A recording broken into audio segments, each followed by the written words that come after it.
So a lot of people, they drink wine. They know that wine has different colors. There's three primary colors. You got red, you got white, and you also have pink. That's the rosé. However, the main differences between a red and white wine is red is made with red or darker grapes with the skin on and also with the seeds. It is fermented with the seeds. White wine is made without the skins or seeds. Very simple, and it's with the lighter colors, lighter grape colors. So that is the difference between white and red wines. So remember that. If somebody ever asks you, it's very, very simple. So if you got your bottles, if you got your glass, please get them at this time.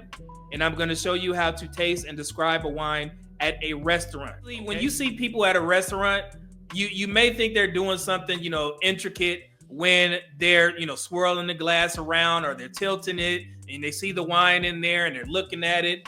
The only thing that they're doing is checking for clarity, man. And that's very easy to spot. Just pour a little bit in here. Nice red.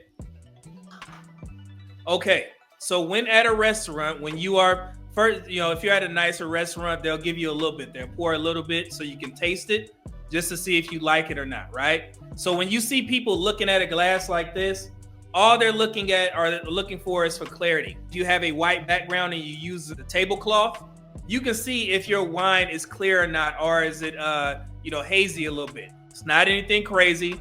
That's simple. Once you get through that part, you're going to keep looking and you're going to look for hues. Instead of saying colors or describing it as something, you just say, I'm looking for, let's say a garnet hue, a burgundy hue. That's a better way of saying color, but you can say hue.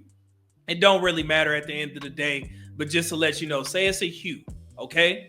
Once you get through that phase, all you do is smell. And remember, like I said, guys, and I hope the ladies are here as well, women scientifically have a better sense of smell than men. So that's why sometimes your wife or your girlfriend can pick up certain flavors in wine that you can't. So all you're doing is smelling and looking for different aromas. This is actually amazing. So I'm sitting there smelling. There's some berry in there, there's some sherry in there as well. I don't smell any pepper. Sometimes there's some red pepper in there, some tobacco. You can smell leather depending on how old the wine is or how old it's been aging. But yeah, you just smell. That's simply all you do. Okay. And then so the first time when you smell it, the first thing you're going to smell is the grapes. That is called your primary aroma.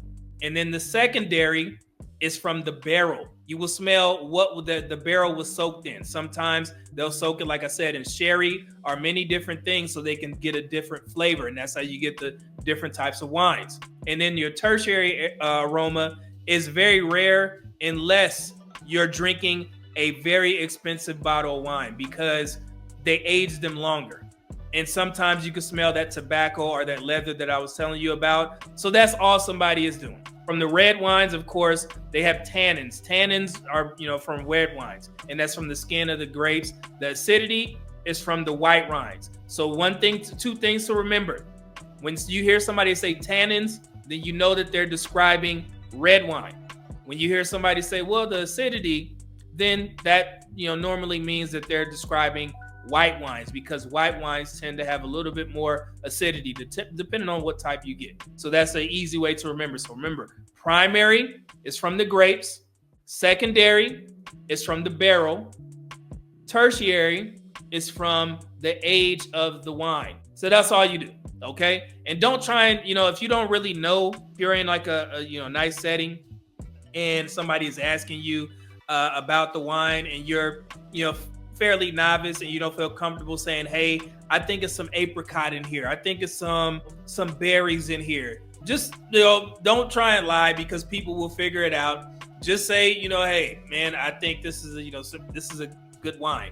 And you continue on with your day. You don't have to make shit up. Just, do what you need to do. Now, before you drink it, of course, you see people swirling it around a little bit. So all you're doing is awakening the flavors when you do that. When you see people swirl it around, you're just awakening the flavors so you can get, those secondary aromas like I was telling you about. So that's all you're doing. So once you get those secondary aromas, you smell it again, and you go ahead and take a taste. I can't drink. I'm on a diet, but and I'm gonna get in trouble if I don't put this back in the bottle. So I'm gonna do that later because But anyway.